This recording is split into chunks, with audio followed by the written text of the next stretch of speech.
Bismillahirrahmanirrahim. Assalamualaikum warahmatullahi wabarakatuh. Kami mahasiswi STIKSI ST Buton dengan program studi S1 Ilmu Keperawatan akan melakukan presentasi makalah dengan judul Konsep Nilai Norma Etik dan Moral Keperawatan. Sebelum kami memulai presentasi ini, izinkan kami memperkenalkan diri. Saya Safria dengan NIM 4201023002 sebagai pemateri pertama. Saya Wadeli Frisya dengan NIM 4201023045 sebagai pemateri kedua. Saya Vira Yunier dengan NIM 4201023001 sebagai pemateri ketiga. Dan saya sendiri Tiara Dwi Putri dengan NIM 4201023007 sebagai pemateri keempat. Maksud dan tujuan kami dalam membuat video ini untuk memenuhi tugas mata kuliah Etika dan Hukum Keperawatan dengan dosen pengampu Bapak Suardin S. Kepners, MKes. Terima kasih. Assalamualaikum warahmatullahi wabarakatuh. Saya Safria dengan NIM 4201023002 sebagai pemateri pertama. Di sini saya akan membahas tentang materi nilai norma moral dan etik keperawatan.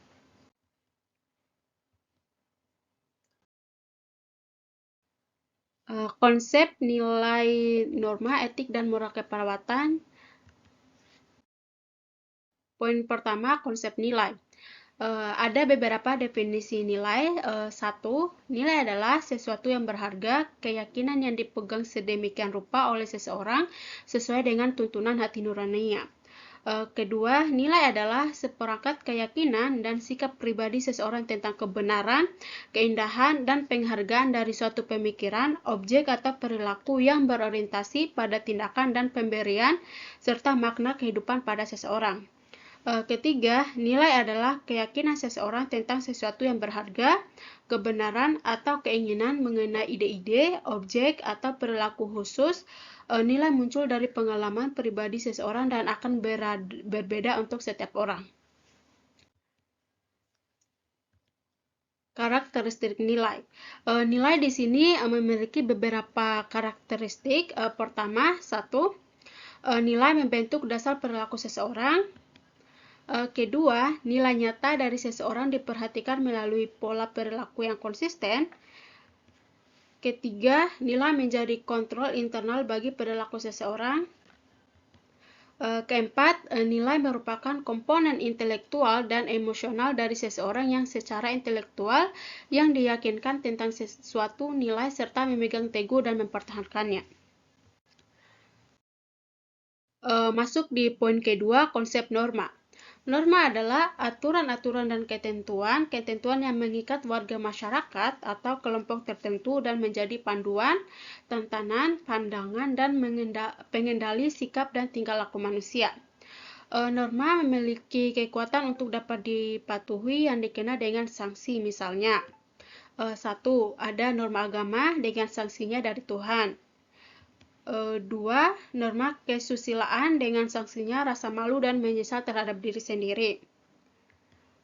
Tiga, norma kesopanan dengan sanksinya berupa mengucilkan dalam pergaulan masyarakat. Keempat, norma hukum dengan sanksinya berupa penjara atau kurungan atau denda yang dipaksakan oleh negara. Kita masuk di poin ketiga, ada konsep etik. Menurut Bertens yang dikutip Rukyati tahun 2018 mengemukakan bahwa pengertian etika mengalami perkembangan sehingga sampai saat ini setidaknya ada 3 arti, yaitu satu, etika diartikan sebagai norma-norma dan nilai-nilai yang dapat dijadikan pedoman bagi seseorang maupun kelompok masyarakat dalam mengatur perilakunya dalam menjalani kehidupan sehari-hari agar dapat hidup bahagia, tenang, dan bermartabat. Kedua, etika memiliki arti kumpulan nilai moral atau asas yang biasanya disebut sebagai kode etik.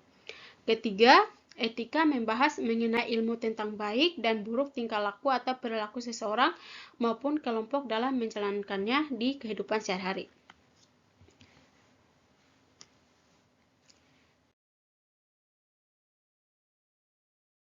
Kita masuk di poin keempat, ada konsep moral.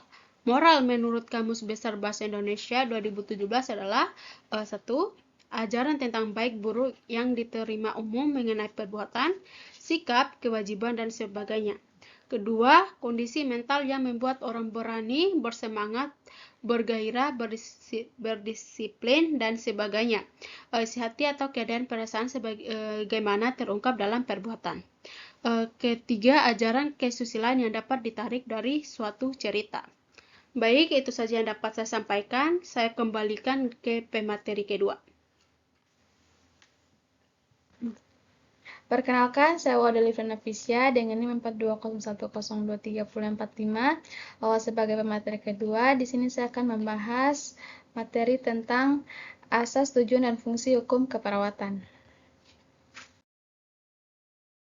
Perkenalkan, nama saya Wada Livren Nafisya dengan NIM 4201023045 sebagai pemateri kedua.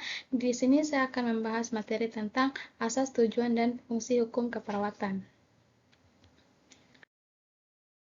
Tujuan asas hukum keperawatan yang pertama itu perlindungan pasien, di mana asas-asas hukum keperawatan bertujuan untuk melindungi hak-hak pasien, termasuk hak atau informasi, hak untuk mendapatkan pelayanan yang aman dan berkualitas, serta hak untuk menolak atau memberikan persetujuan atas tindakan keperawatan. Yang kedua itu ada perlindungan perawat, di mana asas hukum juga memberikan perlindungan bagi perawat dalam menjalankan tugasnya, memastikan bahwa mereka tidak dapat dituntut secara hukum jika telah bertindak sesuai dengan standar praktik dan etika keperawatan. Yang ketiga, kapasitas hukum. Asas-asas hukum memberikan kejelasan mengenai batas-batas kewenangan dan tanggung jawab perawat, sehingga praktik keperawatan dapat berjalan dan tertib dan sesuai dengan aturan yang berlaku. Yang keempat itu ada peningkatan mutu pelayanan. Dengan adanya asas hukum, diharapkan praktik keperawatan akan semakin profesional dan berkualitas, karena perawat terikat untuk selalu menjaga standar praktik yang tinggi.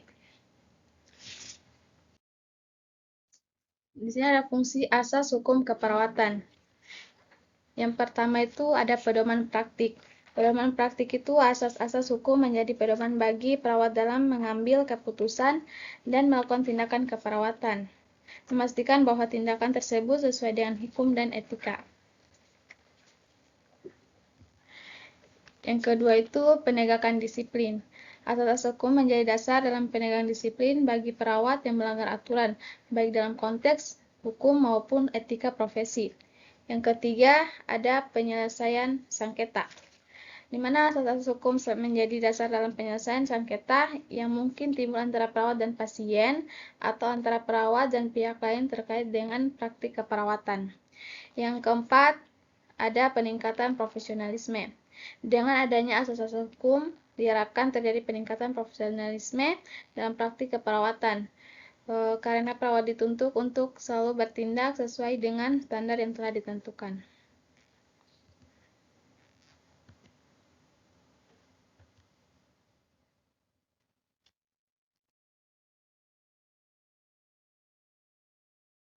Kita masuk di contoh asas hukum keperawatan berdasarkan Undang-Undang Nomor 38 Tahun 2014 dan prinsip umum.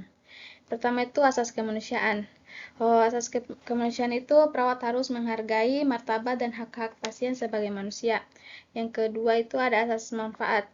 Tindakan keperawatan harus memberikan manfaat bagi pasien dan tidak boleh menimbulkan kerugian. Yang ketiga ada asas keadilan. Asas keadilan itu pelayanan keperawatan harus diberikan secara adil dan merata kepada semua pasien tanpa memandang perbedaan. Yang keempat, asas kehati-hatian. Asas kehati-hatian itu perawat harus berhati-hati dalam menjalankan tugasnya, serta menghindari tindakan yang dapat membahayakan pasien. Yang kelima, ada asas kerahasiaan. Perawat harus menjaga kerahasiaan informasi pasien. Dan yang terakhir itu asas persetujuan tindakan. Asas persetujuan tindakan yaitu pasien berhak untuk memberikan persetujuan atau menolak tindakan keperawatan yang dilakukan. Baik, perkenalkan nama saya Fira Yuniar dengan nomor NIM 4201023001.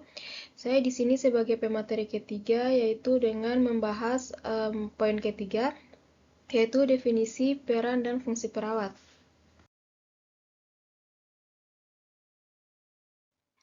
Yang pertama yaitu ada definisi perawat. Perawat atau nurse berasal dari bahasa Latin, yaitu dari kata notrix, yang berarti merawat atau memelihara.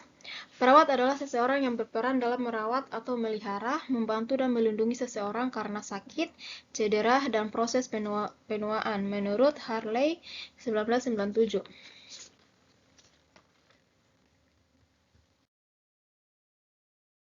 Adapun peran perawat yaitu yang pertama pemberi asuhan keperawatan atau caregiver. Selain pemberi asuhan keperawatan, perawat membantu klien mendapatkan kembali kesehatannya melalui proses penyembuhan. Perawat memfokuskan asuhan pada kebutuhan kesehatan klien secara holistik, meliputi upaya untuk mengembalikan kesehatan emosi, spiritual, dan sosial. Yang kedua yaitu ada manajer kasus. Dalam perannya sebagai manajer kasus, perawat mengkoordinasi aktivitas anggota tim kesehatan lainnya, misalnya ahli gizi dan ahli terapi fisik, ketika mengatur kelompok yang memberikan perawatan pada klien. Berkembangnya model praktik perawat untuk menjalur karir yang ingin ditempuhnya.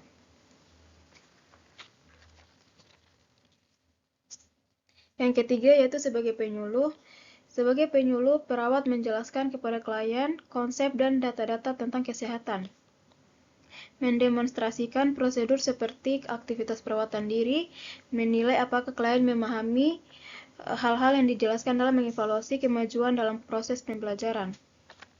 Yang keempat yaitu ada peneliti keperawatan. Meneliti aktivitas terkait relaksasi napas dalam pada pasien nyeri akut.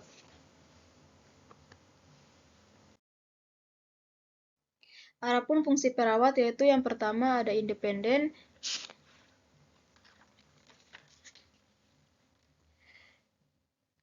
Merupakan suatu fungsi mandiri dan tidak tergantung pada orang lain, di mana perawat dalam melaksanakan tugasnya dilakukan secara sendiri dan keputusan sendiri dalam melakukan tindakan dalam rangka memenuhi kebutuhan dasar manusia, seperti pemenuhan kebutuhan fisiologis, yaitu pemenuhan kebutuhan oksigenasi, pemenuhan kebutuhan cairan dan elektrolit, pemenuhan kebutuhan nutrisi, pemenuhan kebutuhan aktivitas dan lain-lain.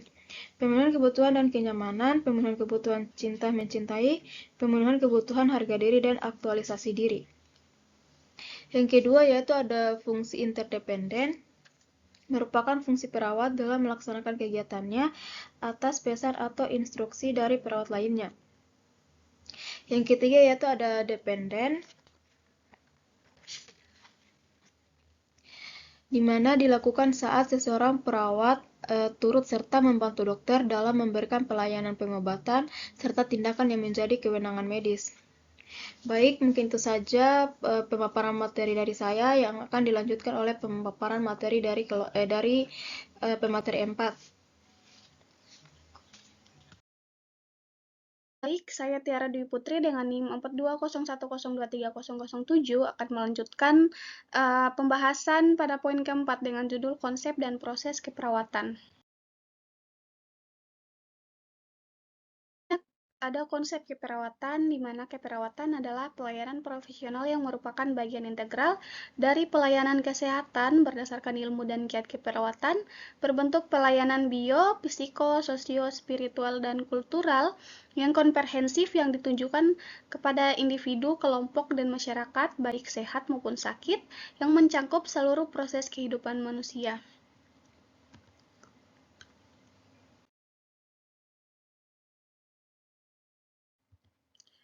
Menurut Undang-Undang Nomor 38 Tahun 2014 tentang keperawatan adalah kegiatan pemberian asuhan kepada individu, keluarga, kelompok atau masyarakat, baik dalam keadaan sakit maupun sehat.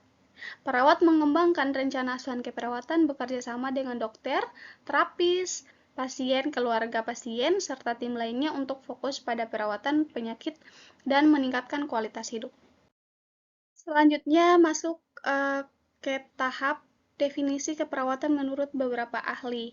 Yang pertama ada menurut Florence Nightingale tahun 1895, di mana keperawatan dipandang sebagai sarana non-kuratif yang dirancang untuk mengembalikan klien ke kondisi terbaik mereka secara alami dengan menciptakan lingkungan yang kondusif untuk proses pemulihan.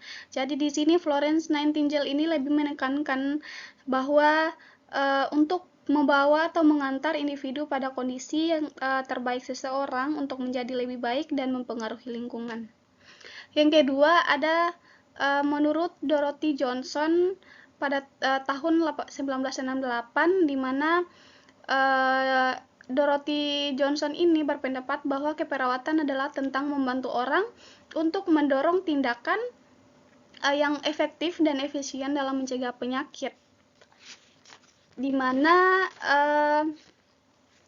Dorothy ini lebih menekankan bahwa pentingnya pemahaman tentang perilaku manusia dan bagaimana perilaku tersebut dipengaruhi oleh lingkungan. Selanjutnya ada menurut Dorothea Orem pada tahun 1971. Di sini Dorothea Orem ini menggunakan model self-care, bahwa bentuk pelayanan keperawatan dengan tujuan mempertahankan kehidupan, kesehatan, kesejahteraan menggunakan keadaan sehat dan sakit yang dipengaruhi dalam kebutuhan klien mengenai perawatan diri sendiri. Jadi ini Dorothea Orem ini lebih menekankan bahwa keperawatan adalah pelayanan kemanusiaan.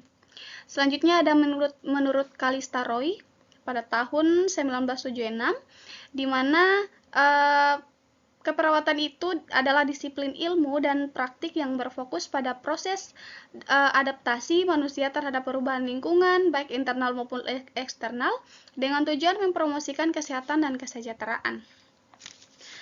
Di sini Callista Roy ini lebih menekankan bahwa membantu individu menghadapi berbagai tantangan kesehatan dan lingkungan dengan beradaptasi secara efektif.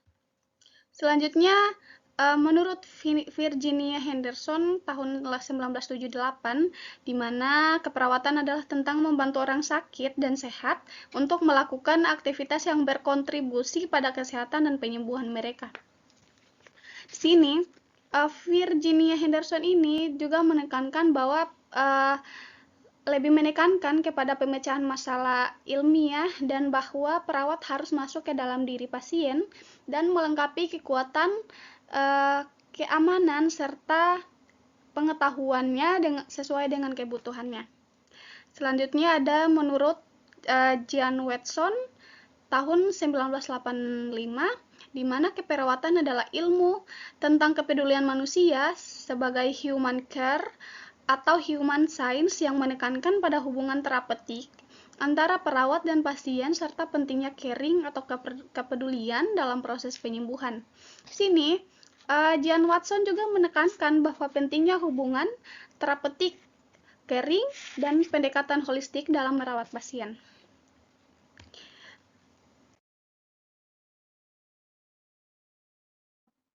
Poin proses keperawatan, di mana proses keperawatan ini adalah suatu tindakan yang bersifat sistematis oleh perawat bersama dengan klien dalam menentukan kebutuhan asuhan keperawatan sesuai dengan kebutuhan klien.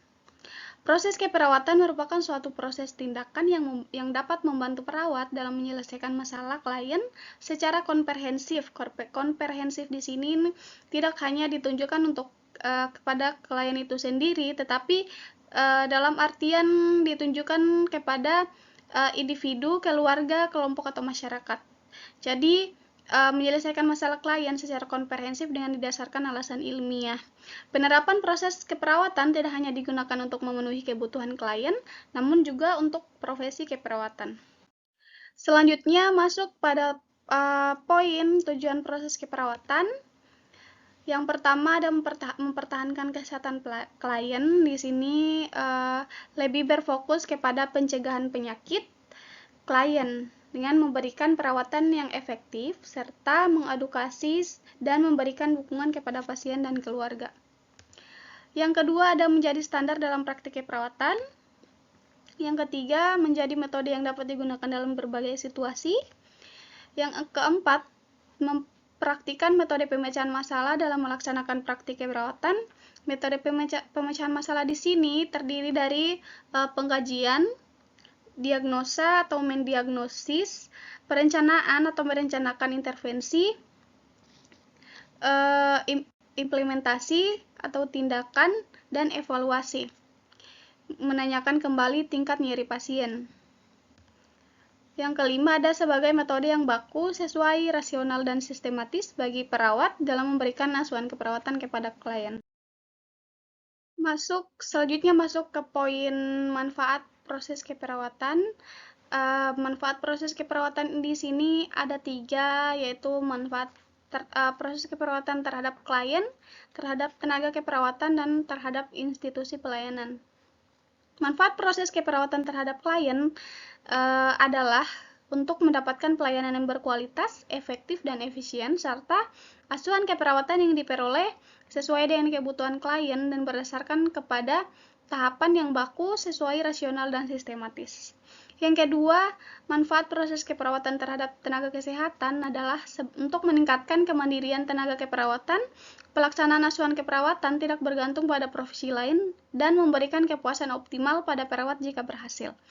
Yang ketiga, manfaat proses keperawatan terhadap institusi pelayanan.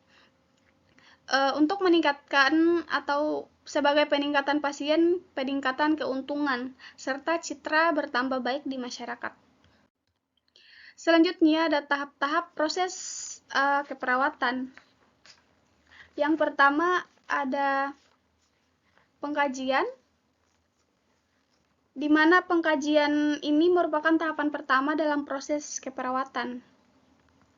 Yang kedua ada diagnosis, di mana diagnosis di sini merupakan suatu keputusan klinis terkait respon individu, keluarga, atau masyarakat terhadap gangguan kesehatan atau proses kehidupan atau kerentanan yang aktual atau potensial.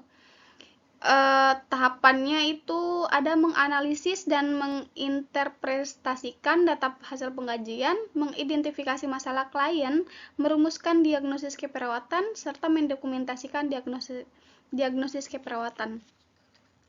Selanjutnya ada intervensi, di mana intervensi ini sebagai pedoman untuk mengarahkan tindakan keperawatan dalam usaha membantu, meringankan, serta memecahkan masalah atau untuk memenuhi kebutuhan klien agar efektif dan efisien. Tahapannya itu ada melakukan penapisan untuk prioritas masalah, mengidentifikasi tujuan dan kriteria hasil yang dicapai, memilih tindakan keperawatan, serta menuliskan rencana asuhan keperawatan. Selanjutnya ada tahapan implementasi, di mana tahapan implementasi ini adalah tahap pengelolaan dan perwujudan dari rencana keperawatan yang telah disusun pada tahap sebelumnya. Tahapannya itu terdiri dari mengkaji kembali masalah klien, memastikan apakah intervensi keperawatan diberikan masih sesuai, serta melakukan tindakan keperawatan. Terus yang terakhir ada evaluasi, di mana evaluasi ini